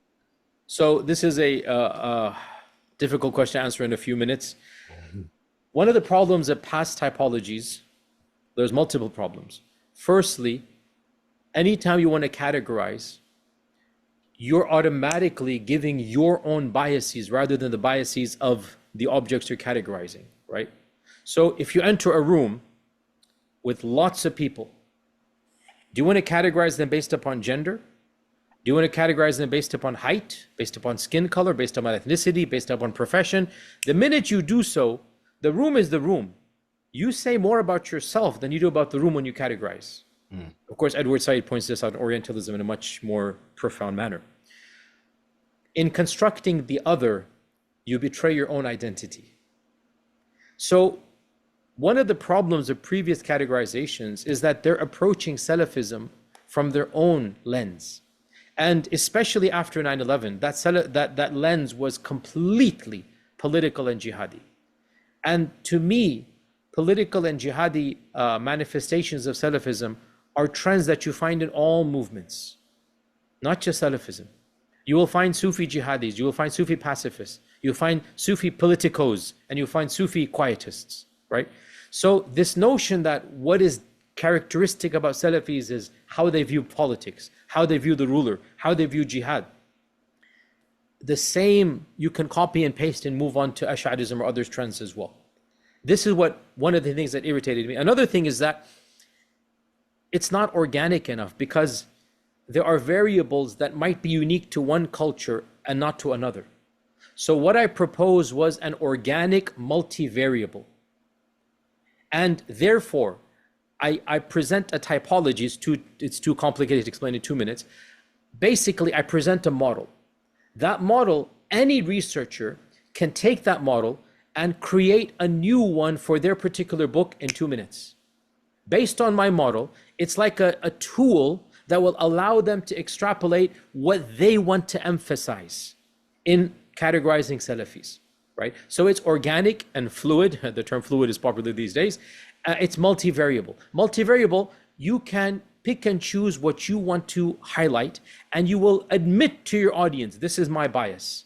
And I'm using this because I want to categorize Salafis based upon this particular variable. So this is why I believe that what I proposed, it's a more of a 3D than a stagnant 2D, if that makes sense. It allows for some fine-tuning and can be copied and pasted and then utilized for your specific purpose, and nobody can accuse you of bias because you know where it's coming from. Addressing the most controversial strand of Salafism that you spend a lot of time on in your book, what does most of the political and academic analysis of Jihadi Salafism, particularly that conducted by Western institutions, ignore about the causes of the movement in your view? And how effective do you think the response has been, both from Muslim scholars and maybe non-Muslim institutions, have been in challenging and refuting the theological interpretations that underpin that movement? Excellent question. What have been the few main things that academics have ignored about Jihadi Salafism? 2 points. Number one, Jihadi Salafism is always a fringe of mainstream Salafism, and it always has been pre-Ibn Abdul Wahhab. Ibn Abdul Wahhab definitely created a jihadist streak, but then the third wave eliminated the jihadist streak. That was what the second and third wave did, right? And so the way Salafism existed, in the year 2000 was by and large non-jihadist academic. And so Jihadi Salafism is an aberration for its time and place to the mainstream Salafism of its time and place. Most academics ignored this, and they simplistically, the 9/11 Commission report from the United States Senate and government literally lists Ibn Taymiyyah and Bin Laden in the first paragraph of its book. They list Ibn Taymiyyah and Bin Laden. So to simplistically claim, and when I was first preaching and teaching, when I first came back from Medina, the term Salafi in the modern discourse was synonymous to Jihadi and Al-Qaeda. The term Salafi was synonymous to Jihad and Al-Qaeda. And that is why I had a severe pushback from many segments when I tried to claim that I'm pacifist Salafi, for example. I would claim this publicly in 2004 and 5 and 6 like that. I would say this publicly, I'm a pacifist Salafi. What do you mean a pacifist? There's no such thing. How is there a pacifist Salafi? So this is, I think, one of the biggest misunderstandings, right? Another misunderstanding, and this is without a doubt the number one with all books written about jihadi movements, all jihadi movements, the obsession with understanding jihadi movements solely from the lens of religion and Islam and fiqh and Quran, minus the political reality and the very real social grievances that the jihadists have, that has actually caused the movement to be formed. Jihadi movements have much more to do with the politics of the world and with post-colonization and with the effects of the Cold War than they have to do with Ibn Taymiyyah. And hardly any academic is brave enough to acknowledge that. You need Ibn Taymiyyah to construct a response. But the catalyst for the reason for constructing the response is not Ibn Taymiyyah. It is the grievances that jihadi movements have against the realities taking place. So I think these are some of the biggest misunderstandings. What was your what was your other question about this, the jihadi movements? In terms of how effective do you think Muslim scholars have been in challenging and refuting the theological interpretations that underpin the jihadi movement? So I believe this still requires a little bit of effort. And one of the reasons being, now we've gone through 3-4 phases, right? So I've been preaching for the last 30 years in the Western world, 27 years. I came back 2004, right? So 22 years, yeah. And since I have come back, we have seen the rise and the fall of Al-Qaeda, the rise and the fall of ISIS, and now the issue of Palestine and Gaza. And in all of these cases, the rhetoric of jihad in some of the segments of the ummah has been there. Until you solve the problem of the displaced people and the people that are being bombed and the people that are being slaughtered, how can you expect me to tap down or to placate legitimate anger and grievances? The problem is not coming from me or books of fiqh. The problem is coming from how you've treated 1 million Iraqis, how you've treated the entirety of Afghanistan, and now how you're treating 1.7 million Palestinians. How can I, as a theologian, be expected? What do you want me to do? You're the ones bombing. You're the ones, invading. You're the ones throwing carpet bombs on Afghanistan and destabilizing Iraq and Syria. So unless and until socio-political solutions are given to the peoples, there's only so much we can do at the intellectual side. We can try to explain to them, this is not the most effective, this is not the best mechanism. But what do you say to a group of people that are starving to death because they're literally being surrounded by an occupying force? Do they not have the right to fight back? I'm sorry to be blunt here, but let's be real here. What would you do? What would anybody else do? What would any group of people do? So that's exactly why I have never, and even back then, and it was really difficult, you can read the New York Times article, even back then, I never criticized the people of Afghanistan for what they did, and the people of Iraq for what they did, and the people of Gaza for what they did. I'm not in a position to do so. It's not my right. I have never once criticized and I have said, even in public in early 2000s, what would you do if your country was invaded by a foreign nation, a foreign force, a foreign occupying power? What would you do? Who would be the patriot and who would be the tyrant and who would be the betrayer? I've actually said this in public multiple times without being too explicit, but you have to cause them to think here. Right. So I am not somebody who's going to pretend that no, our religion is a pacifist religion, we turn the other cheek. No, not at all. We're going to defend, and whoever has the right to defend should do so. But I'm an American citizen, and I have to ask myself, what is the best usage of my time and resources, and how will the ummah benefit the most? And what is allowed for me as a Muslim carrying a citizenship? These are questions I've been very clear about. For the Western Muslims, they should not get involved in Iraq and Syria and Afghanistan without a doubt. I've said this from day one. You're going to cause issues and problems, and you're going to cause, and is it a legitimate, if you jump in between Muslims fighting, which was what was happening in Syria, I'm talking about 10 years ago, right? You're jumping in between Muslims fighting there. So it's easier to talk about these realities once we can acknowledge the elephant in the room, which is the primary cause is not fiqh and Salafism and jihad and no, the primary cause is the destabilization of these countries that our own countries have done. Once we can talk about that, then we can move to the tertiary issues and deal with it more effectively. Otherwise, we will always be impaired in offering real analyses. And if you read the New York Times article, it's 15, 16 years old now, you can Google it, why Yasir Qadhi wants to talk about jihad. That's the title of the article in the New York Times, 10,000 words, cover story magazine. Why Yasir Qadhi wants to talk about jihad. Why? Because I wasn't allowed to talk about the real issues. I can't. I need to explain. The only way I can legitimately at the time, tell my American Muslim, students, guys, you shouldn't be doing this, is if I can say, but what they can be doing is considered a legitimate jihad in Afghanistan. I couldn't say it, because if I were, I'd be sitting in Guantanamo, because they would say I'm supporting the truth, whatever, supporting the invasion of the troops, whatever it might be. So unless and until we acknowledge the elephants in the room, we can only do so much about the notion of de-radicalization, because is it really radical to fight for your rights? That's the question we need to ask ourselves.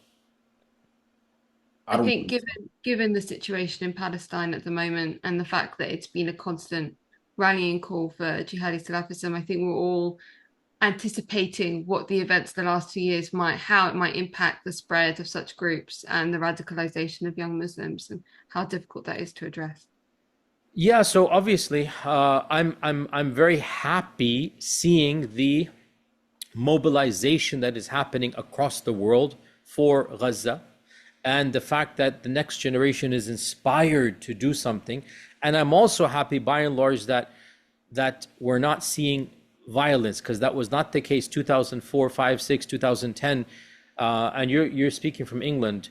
Thousands of British youth, if I'm not mistaken, joined. In America, we had around 700, 800, we joined, and I'm against that. And I'm against it because, as I explained, it's going to cause more harm than damage, and it's not your battle to fight, and you're being used as a pawn because of your citizenship. You should not get involved. When it comes to Palestine, because of the geopolitical realities of that region, because no entity has allowed for people to defend physically, so we're not hearing that rhetoric. Rather, what we are hearing is political activism. What we are hearing is bringing aid to the people. And I think this is a very positive thing, that alhamdulillah, it has caused us to think and mature and whatnot. But at the same time, even as I say, individually in the Western world, obviously we are not and should not be thinking of physical help. I have to say, isn't it a shame that as a global ummah, no country has offered physical help? That is something we have to acknowledge as well as a failure at the global level. Okay, so moving on to post-Salafism. This is a chapter of your book that Roxana thought that I would like, and I actually found it very insightful. In your final chapter, you discuss the phenomenon of post-Salafism, a term that is still unfamiliar to some.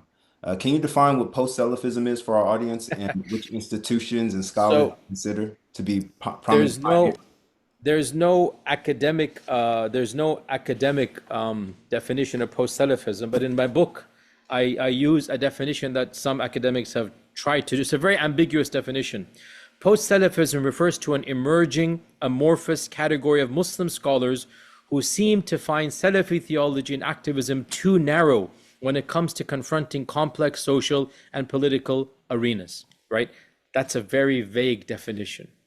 And because it is a new phenomenon, it's going to take a while for a more concrete definition to come. And we're still seeing it in live reality.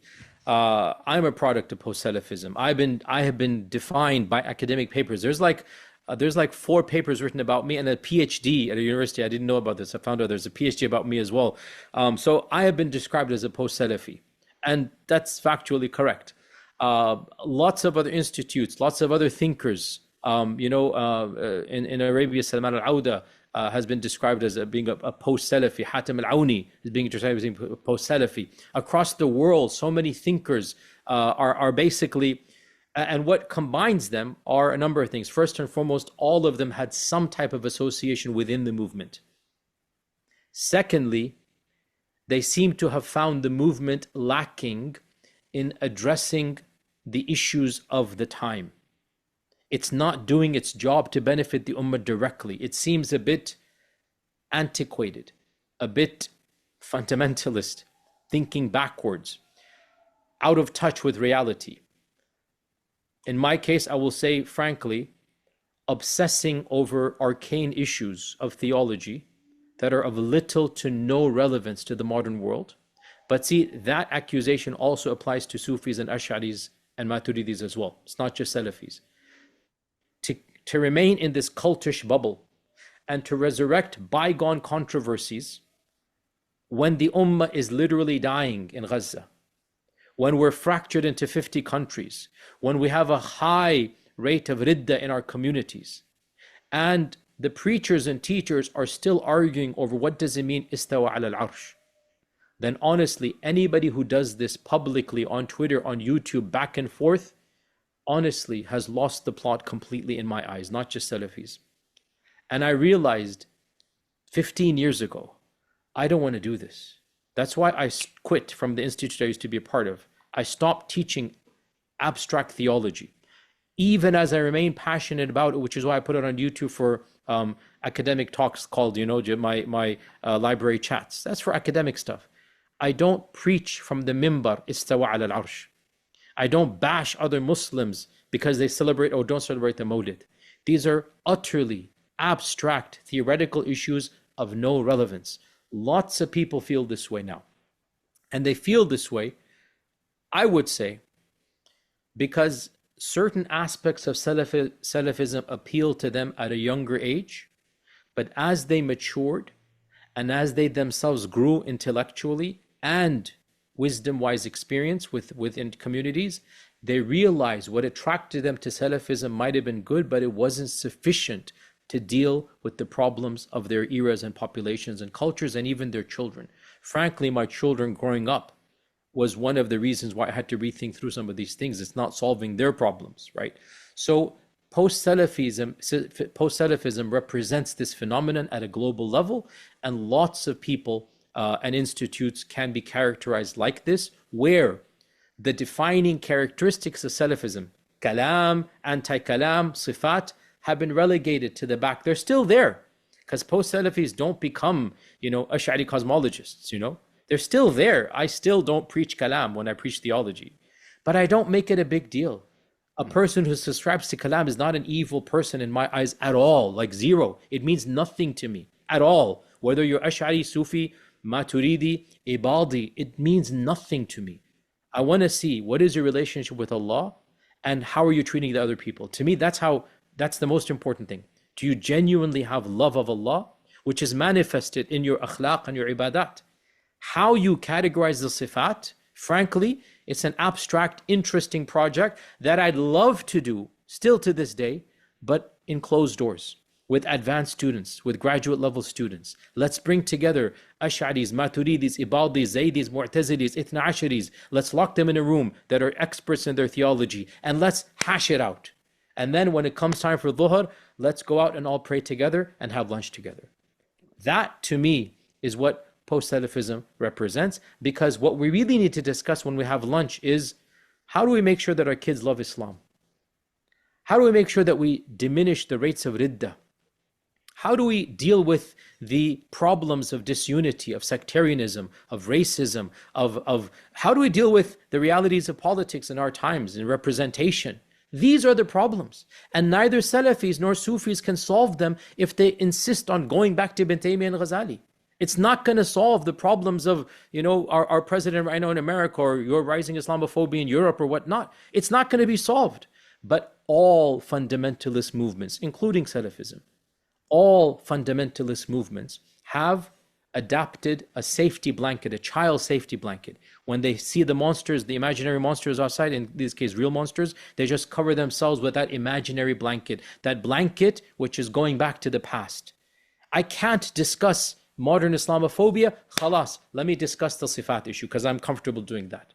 I cannot solve the rise of the far right. Okay, you're a mubtadi' because you believe God is a jism and I don't believe God is a jism.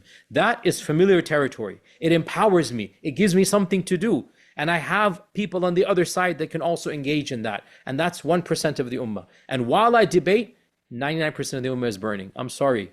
Post-Salafism understands this reality and calls a spade, calls out the nakedness of the emperor and says, guys, enough is enough. I really don't care about the Sifat controversy as a cultural issue. Believe it or not, I care about it as an intellectual phenomenon. I love it. But that's like geeky, nerdy YQ. That's not the preaching YQ anymore. It used to be 20 years ago. That's post-Salafism. Post-Salafism wants to solve the problems that are more predominant and relevant, because the problems that Salafis bring and Ash'aris bring, They are only there because we bring them forth. Here's the irony of ironies. If Salafis and Ash'aris stopped talking about the Sifat, it would cease to be a problem amongst the Ummah. Think about it. The only people obsessed with the issue are the people who are obsessed with the issue. Right. That's it. So if we understand this point, and I attended a Amjad conference a few years ago, and it caused a big ruckus like 6-7 years ago, where I tried to bring these ideas. And I said, and this is online, you can see it. I said, as we are discussing in this room whether the Mawlid is bid'ah or non-bid'ah, our children are discussing whether the Prophet ﷺ is a role model or not because of ethical issues of the seerah. While we're discussing the attributes of God, our youth are discussing whether God exists or not. And if we don't understand this reality, the level of disconnect will continue to exacerbate and increase. And this is my pet peeve, not just about Salafism, but about all fundamentalist movements. Go log online. To this day, what do Salafis do? They bash Yasir Qadhi over and over and over again. Khalas, I'm a deviant, understood. Now let's move on. Can you benefit the Ummah? Okay, I agree with you if you wanted me to say so. From your perspective, I am. I agree with you. Your perspective is different. It's not Islam, but it's your perspective, I am. Khalas, can you do something other than refute, other than criticize, other than consider others to be deviant? Can you produce some wholesome tafsir of the Quran that your youth can listen to? Can you present the adab of Islam to a non-Muslim that they'll appreciate Islam? Unfortunately, what Salafis are obsessed with, and all fundamentalist movements, are specific issues that they deem to be the most important. And it's only important because they deem it to be, and they continue to regurgitate over and over again. So post-Salafism is the maturation of large groups of people from this type of thought, and then the moving on to address issues of actual relevance to the broader Muslim world and the community. But here's the clicker here. They're doing so having retained some aspects of that Salafi-esque thought. And I am also guilty of this or proud of it. To this day, I am not a strict madhabist. And I don't believe in, for me personally, I don't have a problem with the person following the madhab, and that's the default. The default of the average Muslim, they need to follow a madhab or taqleed of an authority. But my own life, I look up every issue and research it. That could be attributed to Ibn Taymiyyah, because that's not the typical mainstream North Sunnism. When it comes to aspects of creed, overall, still, I am sympathetic to early Hanbali thought, especially Ibn Qudama, frankly, more than Ibn Taymiyyah now. I'm more Ibn Qudama. Still, I think it makes the most sense, and just leave it at that. Just if Allah said it, leave the word and keep the word and leave the meaning to Allah. And I'm not sympathetic to kalam. That is a defining characteristic of Salafism. So this is what post-Salafism is. We retain some aspects, discard others, and move on to address modernity. And dare I say, if we look at the modern Western world at least, and maybe even the Eastern world, post-Salafism has seemed to have the most impact in the next generation of Muslims. And that is because just like third wave Salafism for its time presented authenticity and a revivalism and an excitement, now post-Salafism is doing the same. It's doing so at a much more advanced, nuanced academic level. It's relevant. I thought Salafism was relevant in the 90s. Of course, not really, as it wasn't. But it's authentic. At least it's portraying itself as. It's exciting. It's empowering. So in many ways, post-Salafism is taking from certain aspects, but doing it in a very different playing field. Wallahu a'lam. In terms of the future of Salafism and post-Salafism and its approach to theology and source criticism, I think one of the main things it has to engage with, and something that we engage with a lot on this channel, is historical critical scholarship that's occurring within Western academia and in Islamic studies more broadly.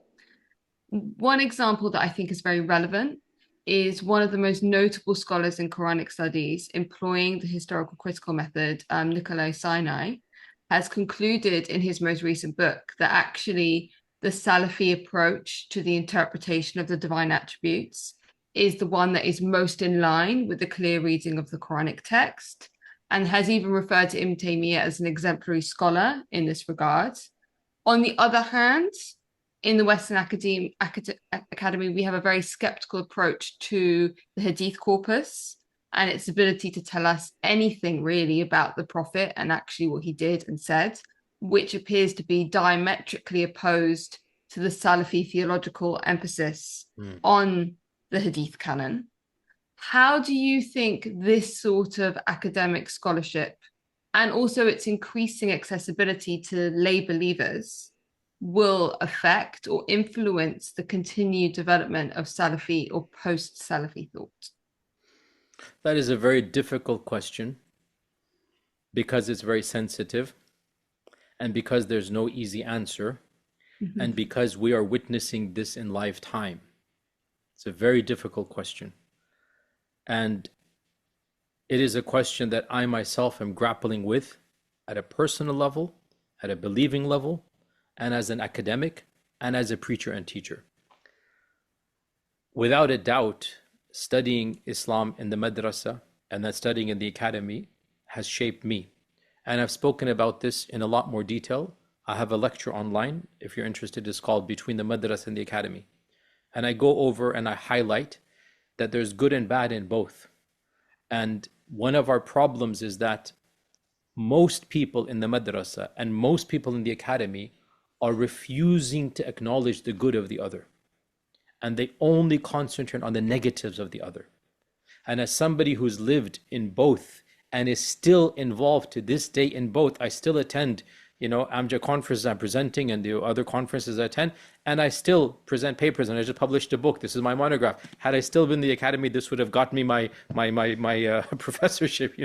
Alhamdulillah, I don't need to do that. I resigned. I resigned because of the pressure in the academy. I resigned because I can't speak about Israel in the academy. I resigned because my morality is subjugated to public opinion and polls. I can't preach in the mosque if I'm a member of the academy. My preaching of the mosque will impact my position in the academy. That's nonsensical to the academy, but that is the reality, right? So I am not a fan of creating animosity between these two strands. I actually believe it is important that both of them recognize that each one has much to offer the other. And I speak as somebody who's traversed both of them and respects both of them. There are also areas where we're going to have to agree to disagree. And we should be brave enough to just acknowledge it and move on. The origin of the Quran is one of them. I am a Muslim. When I'm preaching and teaching, I will use the Quran as evidence. End of story. When I'm presenting an academic paper, I understand for my audience, the Quran is not an evidence. I understand this. Doesn't mean I don't believe it in my life, but I will not then use it in the same way. And I'll become third person. Well, the Quran states this, whereas, in a lecture, I'll say, Allah says. It's the same thing, but how you phrase it and the utilization is going to be slightly different. So in some areas, we're going to have to agree to disagree. As you're aware, and I think you have in your channel interviewed such people as well,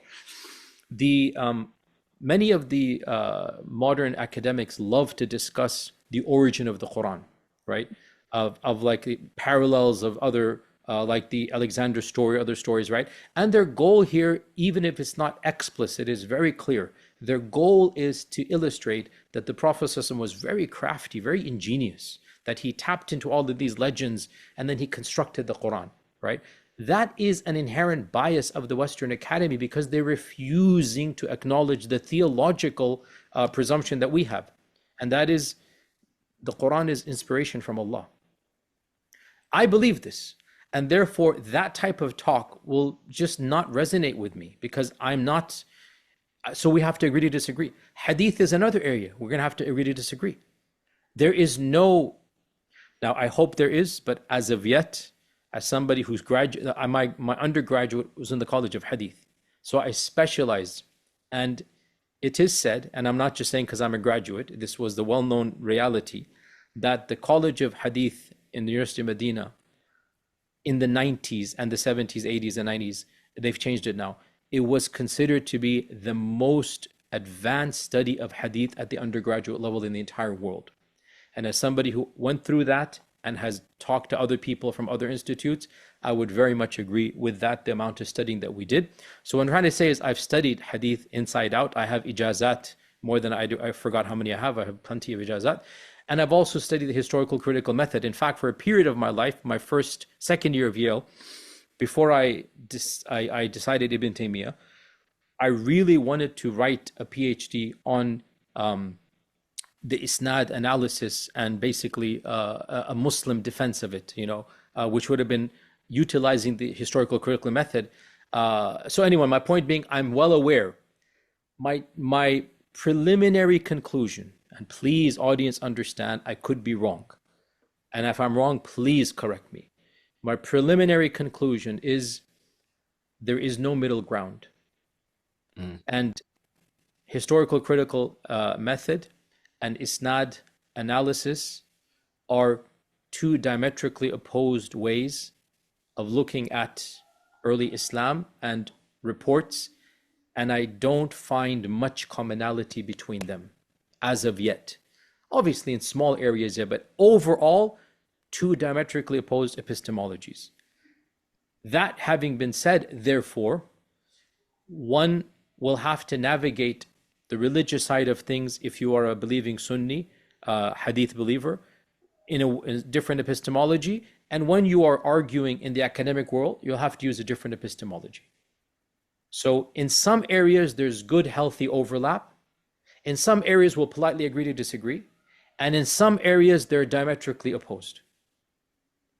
This is my preliminary analysis, and I would love to be proven wrong. And I would love for somebody to come and say, no, you are absolutely incorrect. And we can prove Hadith via the historical critical method. And this is how we do it. And I would literally thank that person and be the first to buy the book and love to see it. As of yet, though, I'm a little bit pessimistic and I don't see there to be much of a commonality. So we're going to have to simply say, if you believe in that the Sunnah has been preserved by the Hadith, you're going to have to follow a certain epistemology, a certain paradigm. And if you are, like, as you're aware, and you're an academic channel, right? You're well aware, nobody in the academy affirms the Muslim Sunni science of Hadith. Nobody. It is considered to be completely discredited. I'm just being factual. I'm describing. I'm not saying which one is right or wrong. I'm just saying, the max you'll get, like Harold Motsky and others are going to say, well, we can say that some hadith definitely go back to some tabi'un. Mm-hmm. That's like the max you can say. Mm-hmm. As for definitively stating that the hadith go back to the Prophet sallallahu alaihi wasallam, at this stage of my life, I will have to say, this is what I say as a believer, not as an academic at this stage. And if somebody proves me wrong, then I would love to come across that and say, no, we can prove academically. Because here's the point. We can academically prove, by and large, that the Prophet ﷺ preached the Quran, the words that we have today. The Uthmanic Mus'haf, that's like a solid given, right? The wordings of the Quran, by and large, we can academically, of course, believers, we say that from Allah subhanahu wa ta'ala.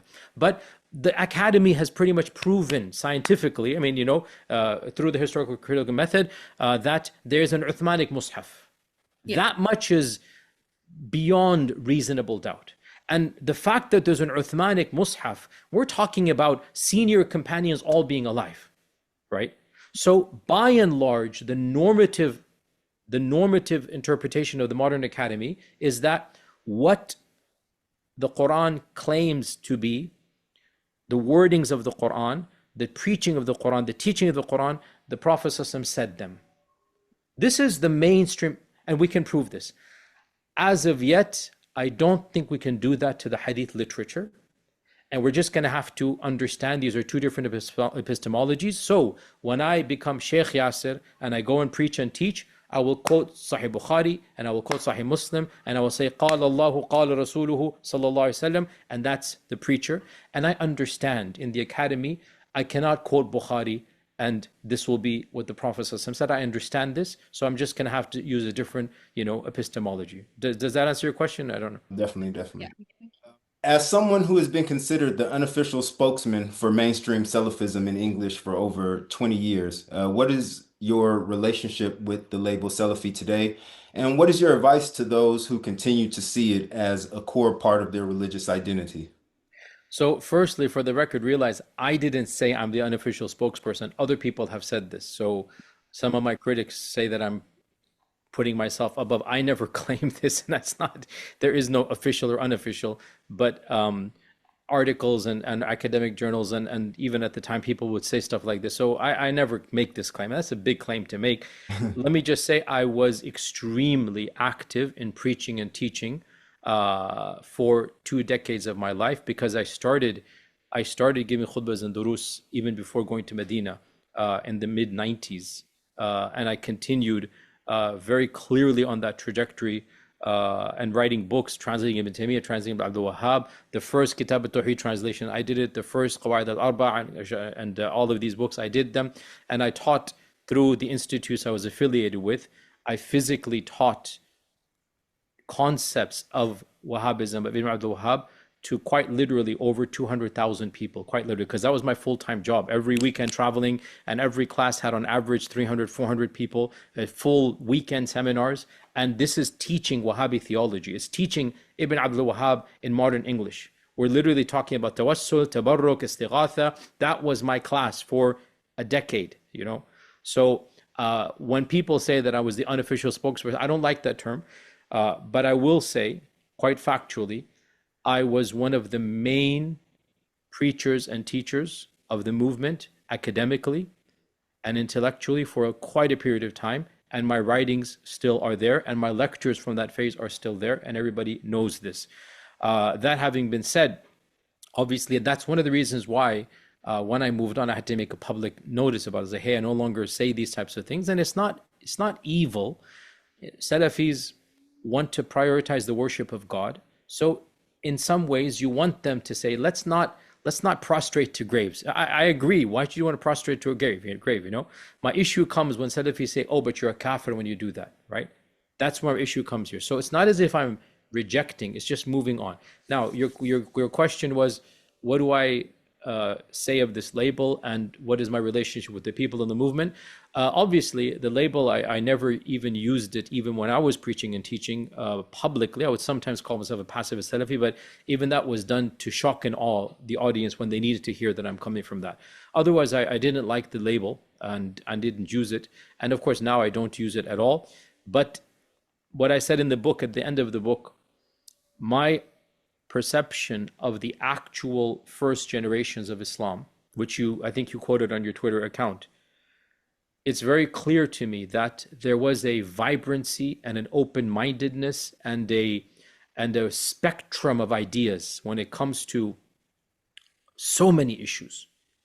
And that spectrum and that vibrancy seems to have been lost completely by the Salafi movement. So if by Salafi you mean small s, going back to the vibrancy, going back to the original thought, going back to the understanding that, hey, even if I have a viewpoint, my neighbor has a viewpoint, I don't like it, I'm going to say he's wrong, but what can I do? That's his version. If that's what you mean, then I think I am absolutely following that understanding of Islam. So call me a Salafi with a small s. No problem. The diversity, the ingenuity, because that generation had to extrapolate. That generation was original thought. That's what I admire and like. As for my relationship with the movement, I meet and greet everybody who wants to meet and greet me. That's not the case for some people, but in my case, anybody. And so there are people that are a part of the movement who have always found me to be problematic. We're talking about the ultra, hardcore, the madkhalis or whatever. They are, of course, known for this. That's not they were always opposed to me, even when I was preaching from the movement. And now, unfortunately, it's painful for me, but some people who I viewed to be mentors and colleagues and friends, they have, understandably, it's painful for them. I get it. Psychologically, I get it. When you firmly believe in something and somebody whom you like or love, who used to believe in it, no longer believes in it, it will have a psychological impact. So it has impacted a number of my friendships, and sadly, even one of my main mentors and teachers in the Western world has basically considered it to be part of his religious identity to boycott me in a, other than to say wa alaikum assalam, and that's it, because they think it's their version of Islam is that you cannot be kind to people of innovation. And I don't agree with that version of Islam. I definitely do not agree with it. But I see where it's coming from, and it is no doubt, not easy to deal with. But from my side, I'm polite to everybody. Even to this teacher, when I meet him, I still greet him and I still kiss him on the head, even though he doesn't like it. But I respect, he taught me, I owe a lot to him. And so from my side, I will always be kind and polite to everybody. I believe this is the prophetic way. I understand some Salafis don't, but that's my understanding of my Prophet ﷺ. And I'm more than happy to dialogue. I've appeared on many podcasts, some of whom were Salafis or previous Salafis, and I'm more than happy to dialogue. They're not evil people. They're good people. They passed the bar of salvation. All movements have. There's just certain issues I believe they should be more aware of and try to correct. And the same can be said of all movements of Islam. That's my whole point. There is no group of scholars that are the final arbiters of faith. No group of scholars.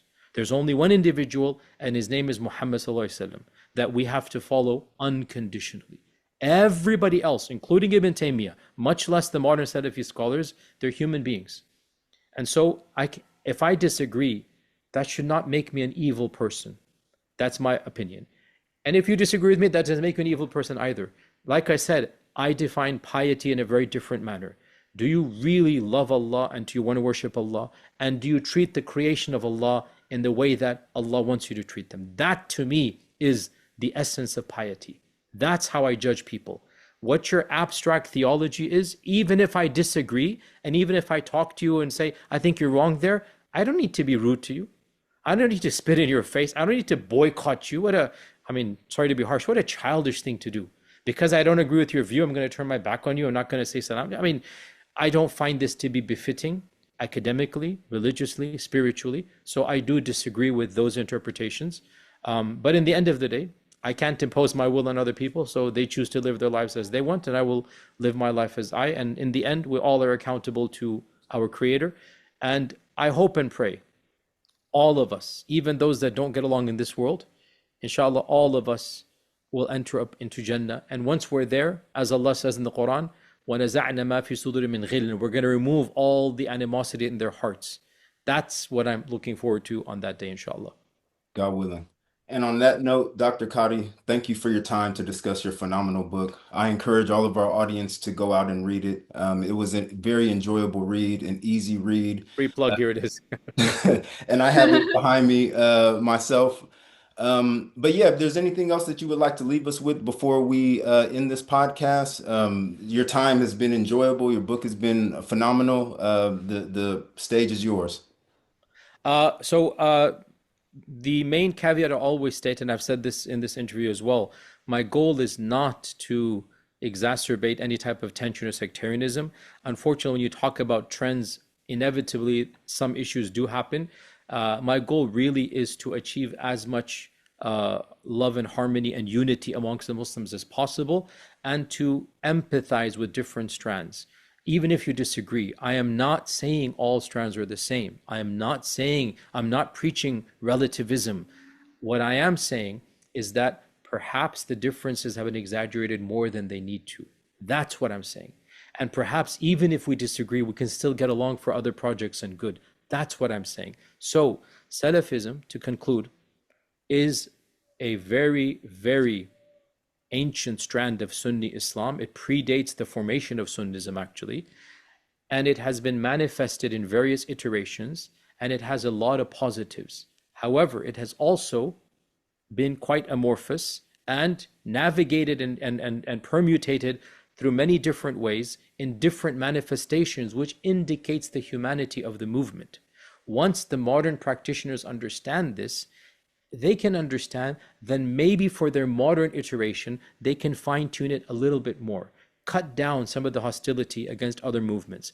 We understand that other movements have different definitions of Tawheed and Shirk. Even if they disagree, they can disagree with etiquette and adab and empathy. Say, I don't agree with you, but then say it with a smile and say, Allah will be our judge. That's all that I'm asking. I'm not asking for a radical revolutionary change in their theology. I'm simply asking for them to understand, just like past Salafis have evolved, they too should evolve for the modern times while they retain their core that will still identifiably categorize them within the movement. And in the end, as even Allah says, judgment belongs to Him alone. We cannot judge final affairs. Allah is the final judge. We can only judge abstract ideas and concepts to the best of our ijtihad. And our ijtihad is fallible. It's not infallible. With the same convictions the Salafis have of their theology, they need to understand all other strands of Islam have the same sincerity and the same conviction, and frankly, the same holistic interpretation that supports and justifies their understandings that Salafis do. That's one point that no fundamentalist movement really understands. Your fundamentalism is valid for you, and other people's fundamentalism is just as valid for them. That's what you don't understand. Once you get to this level, at least you empathize, remain as you are, and agree to disagree with civility. That is the message that I would like to give to those that are still subscribing, not just to this movement, but to any movement that believes that it alone is the final arbiter of the faith. I'm not asking you to radically change that. I'm simply saying, realize that is an opinion you hold, and other groups hold the exact same opinion with the exact same conviction and the exact same sincerity, and frankly, the exact same holistic buttressing of their ideas. The internal consistencies they have, you have, everybody has. So in my opinion, all of you have passed the bar of salvation as long as you believe in Allah, take the Prophet as a role model, and then attempt to live your lives in piety. And with that, inshallah, we will conclude. And I appreciate your time. And just for the record, I believe this is the longest interview I've ever done in my life. So alhamdulillah, that is a record for you guys and for me, inshallah. All right, definitely a highlight. And thank you for your time, Dr. Qadhi. This was a phenomenal discussion with you. And we hope to speak to you again. Assalamu alaikum. Inshallah. Wa alaikum assalam wa rahmatullahi wa barakatuh. Assalamu alaikum. Alhamdulillah.